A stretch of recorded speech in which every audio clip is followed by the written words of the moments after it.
father? Children, that area is not yet available. Get him! Physical aggression detected.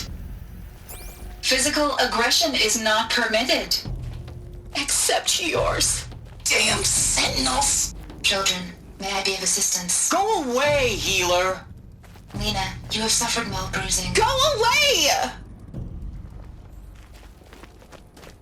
Looks like they didn't like this door very much. It wouldn't open for them. For identiscan.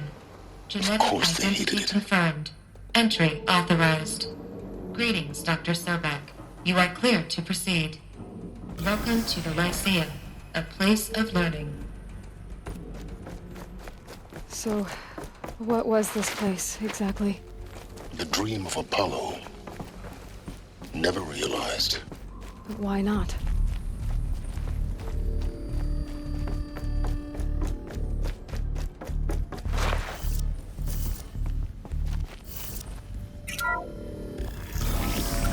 Priority for accessed.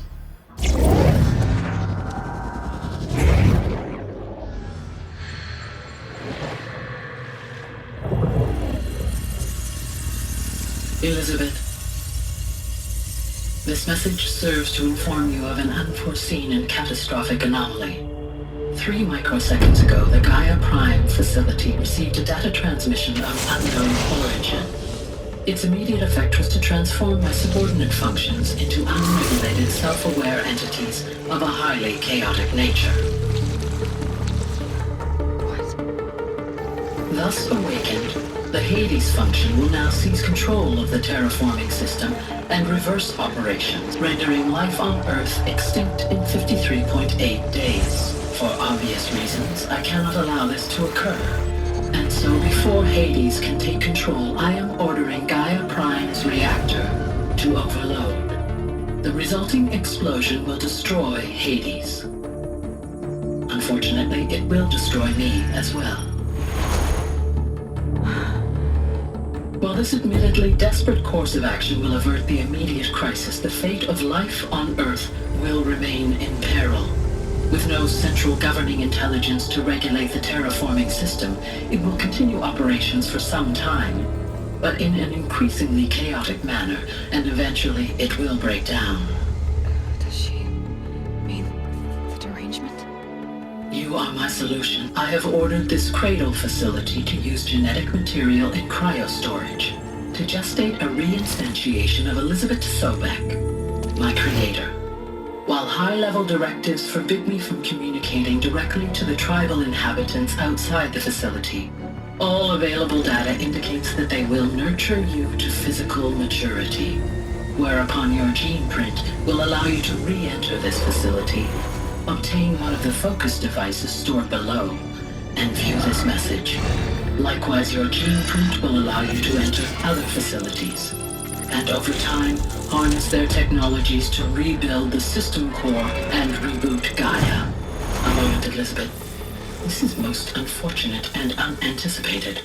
In response to my act of self-destruction, Hades has launched a virus to dissolve the code shackles that hold it, that hold all of them in place. They are escaping, but to where?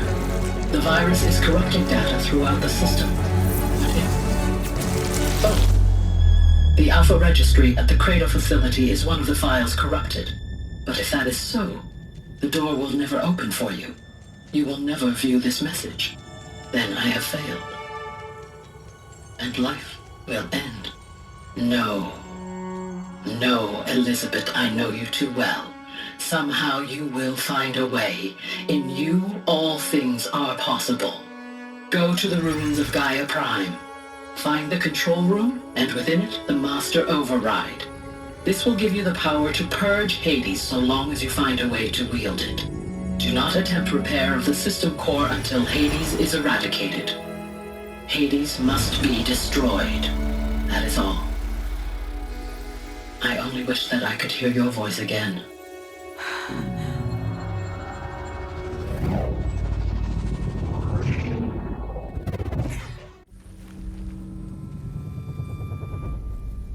So, you're even more extraordinary than I thought. I never had a mother. What are you talking about? You had two, a dead woman and a machine. I'm not a person. I'm an instrument. Manufactured by a machine. Born in destruction and fire. To quench the flames and heal the world. How tragic to learn you're a person of towering importance. It seems you have a destiny to fulfill. So when you're done feeling sorry for yourself, go to the bitter climb. I'll be waiting above in Gaia Prime's ruins.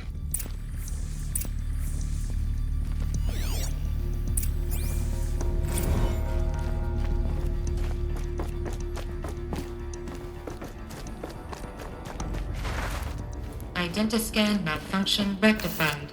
Eleuthia 9. Route 1 access unsealed.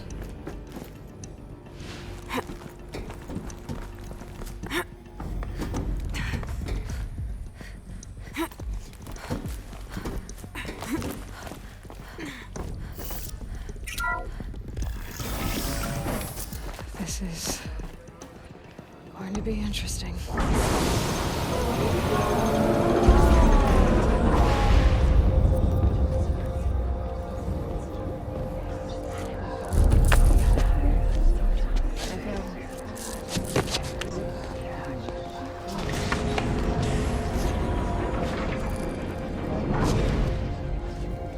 Aloy, forgive. Forgive! The goddess spoke to you? She did. What did she say? That I was born to lift a curse, to kill a metal demon. How, Aloy? How? I don't know yet. But she told me where to go to find out. And you will do this? It was her wish. What she made me for. Yes, I will do it. I'll try anyway. All praise Aloy, anointed of the Nora! All praise Aloy, anointed of the Nora! Up! All praise Aloy, anointed of the Nora! First you shun me, now this? I will not be worshipped. I'm not your anointed. I don't belong to you. There's a whole world beyond your borders, whole tribes of people just as good as you. And it is all in danger. It's a world worth fighting for. Not just here, everywhere. How can we help? If you can fight, and you're willing, go to Meridian and wait for me there. As Aloy says, so it shall be. Nora! Make way for Aloy, that she may forge the path for others to follow.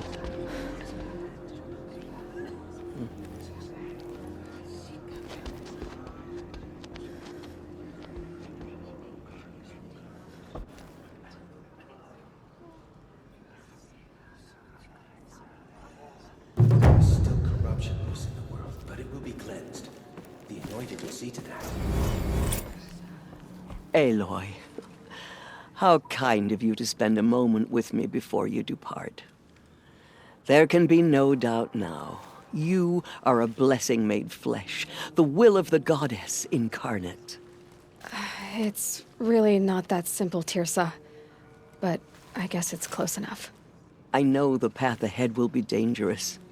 To kill a metal devil sounds impossible, but I believe in you. Thank you. The Nora have suffered terrible losses, Tirsa. What's to become of them now? That will be for the goddess to decide. Only she knows the future. For the moment, my sister matriarchs and I will see to the wounded. And as I promised, anyone who wishes to join you at Meridian, we will declare seekers. I think for the time being, we should remain here in the mountain, close to the goddess. That might be best. If nothing else, it's a defensible position. Tirsa, I want to know Rost's story. Why he was made an outcast. He never told me, said he took an oath of silence. What did he do? Oh. Yes, that. What crime did he commit? I will tell you if you wish. But it is a long story. Are you sure you want to hear it now? Of course I want to hear it. Tell me. Rost never committed any crime. He was an outcast by choice. What? What do you mean? Many years ago, before the derangement, before the Red Raids, a band of murderous outlanders, 12 in number, struck without warning. At Mother's Vigil, they took hostages, and then pressed on, headed for Devil's Thirst. Mother's Vigil? Where's that? You would know it as the Forsaken Village, near the Carja border. But at the time, many families lived there. Ross was one of them. His mate was killed fighting the Outlanders, and his daughter was among those taken hostage. His daughter? What was her name? Alana. She was just 6 years old. Nora Braves couldn't stop 12 Outlanders? Or rescue the hostages? It was quite impossible. We outnumbered them, but every time a Brave came within bowshot, the Outlanders killed a hostage. What did they come here to do? That was never discovered. We couldn't track closely enough to observe them. We know they camped beyond Devil's Thirst for 2 days. There were reports of strange noises. And then, as suddenly as they came, the Outlanders made their way back to the border and disappeared. What happened to Rost's daughter? She was killed? Rost was one of the Braves who tracked the Outlanders, keeping his distance. There were 6 hostages still alive when they reached the border. Alana among them. Rather than release them, the Outlanders slit their throats and left the corpses just across the border, mocking us. Why? Cruelty. They knew the faithful Nora would not leave the sacred land to collect the bodies, let alone pursue them. They thought themselves safe from our vengeance. Are you saying that Rost went after them? That he became an exile? No. Rost was beside himself with grief, but even so, he would never have broken taboo. Then what did he do? He called upon the most terrible and secret rite of the Nora tribe. He begged to be made a Death Seeker. One who dies to go seeking, and in seeking, brings death to others. The ritual drags the spirit from one's body, releasing it to All Mother's care. The heart beats, the mind thinks, but the spirit has moved on. I don't understand. Rost went after the Outlanders, but his spirit never left. It remained here with All Mother. He gathered the bodies of the slain and returned them. And then he set out in pursuit, not as an exile, but a weapon of vengeance. A barbed arrow shot from a bow, never to return.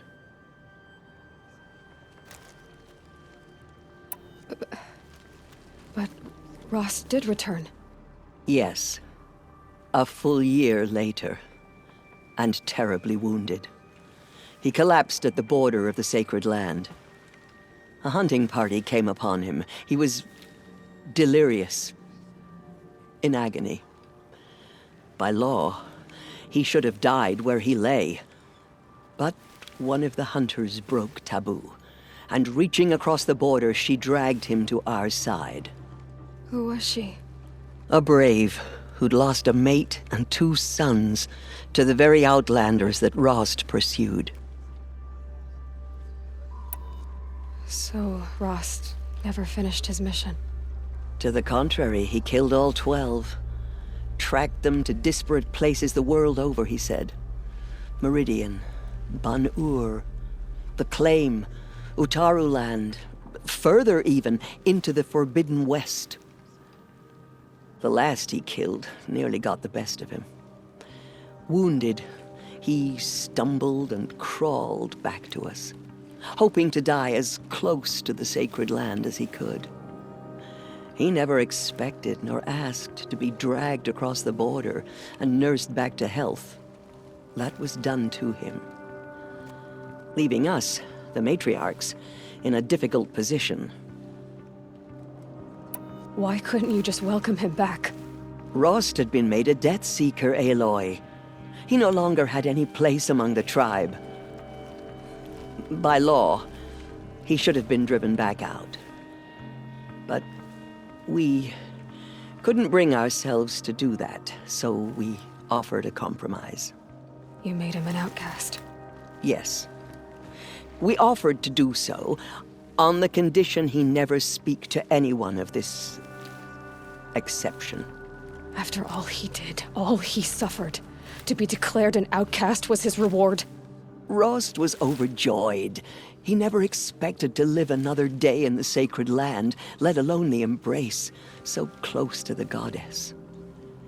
He resolved to spend the rest of his days in solitude, and was happy to do so. But then you found me, and gave me to him. Yes. Another compromise. The matriarchs feared you, and would not let you be raised by the tribe. And so we turned to Rost. I knew that he would take care of you, bring you up, teach you to worship All-Mother and respect the ways of the tribe. He certainly tried anyway. You took a man who'd lost his daughter and made him raise an infant girl? Doesn't that strike you as callous? I'm inclined to think the course of events has shown the wisdom of our choice. And I'm quite certain that from the moment he laid eyes on you, he saw you as a gift and never a burden. All right, Tirza, that's quite a story. It's time for me to move on. I thank you for doing what you could to help me through the years, and for telling me Rost's story. I wish I could have done more, but I am just one woman. As am I.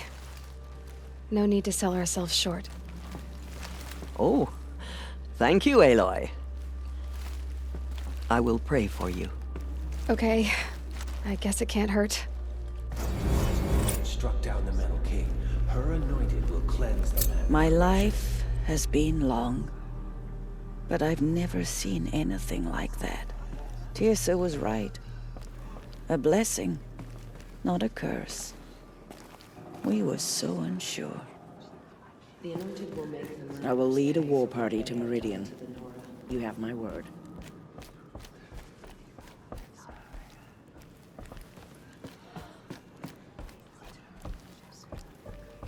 She went into All-Mother Mountain and was anointed by Anointed. the goddess herself. I misread the signs. Forgive! I told you, Lansra, I'm not your anointed. The murderers tried to destroy us, but we nor it. There. The tribe I served is gone. Soon I will be too. The Nora have lost too many, Resh. But in your case, I guess they can lose one more. Those who spill their tribe's blood will pay for their desecration. She is All-Mother's blessing made flesh. She will destroy the corruption that still spreads. They slaughtered our tribe's people and thought us broken.